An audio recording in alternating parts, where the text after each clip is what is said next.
ఏమైంది గట్లున్నావు? బతుకమ్మ వేరు అయ్యా అలా అందరు పట్టుకపోతాను ఇక. బతుకమ్మ అప్పుడే వేసిన పిల్లగాండ్లతో పంపిస్తా అడ పెట్టిరమ్మని చెప్తా.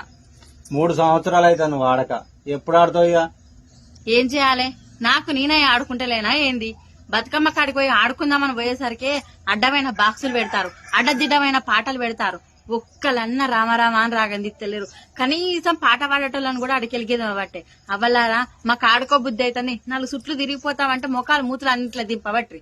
ఒక్కలన్నా పాట పాడతారా? ఒక్కలన్నా సప్పట్లు కొట్టి ఆటలు ఆడతారా?